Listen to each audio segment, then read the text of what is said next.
So this week, Yahoo introduced a new browser. It's only on iOS for the iPhone and iPad, but you can get similar functionality with it if you add an extension with Chrome or Firefox or Opera.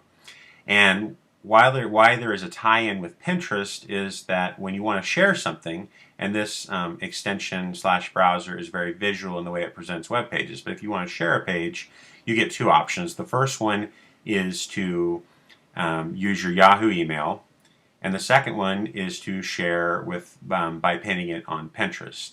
And there isn't anything about Twitter or Facebook right now, and I have to think eventually they would add that, but it's just kind of unique that if you're going to have a visual type browser, that the first thing you go with is Pinterest. And I think it kind of speaks to how far Pinterest has come.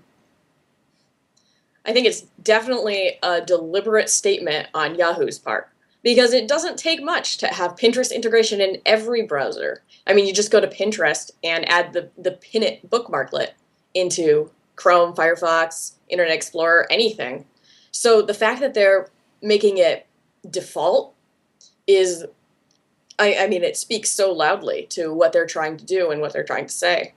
So this brings up a great fear of mine, the fact that Yahoo is so progressive in this area that they could potentially be thinking about purchasing Pinterest. Now, obviously, there's not rumors about that or anything, but it just seems like it could be like a last-ditch effort for Yahoo to finally have a social network of relevance. And I think they just got $7 billion from the sale of part of their ownership in the big Chinese social network.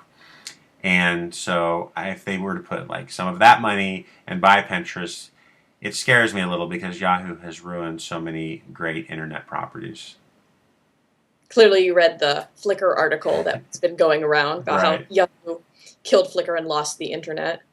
Absolutely. I mean, that's one that had such an engaged audience. People loved it, but they never allowed like the founders to keep going with their ideas. They just wanted to integrate it with Yahoo, so you had to have Yahoo Mail in order to access it, etc.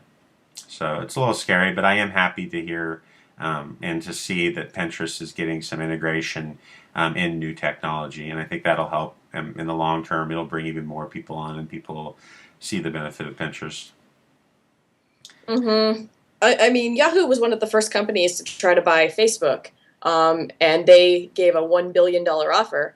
I mean, now Pinterest is worth about that, $1.5 billion at its latest valuation.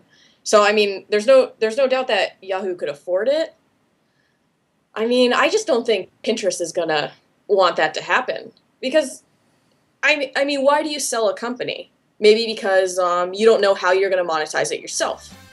But, I mean, since so much buying and selling happens on Pinterest, so much shopping, I think they're going to find a way to make money on Pinterest without having to give up any of the control.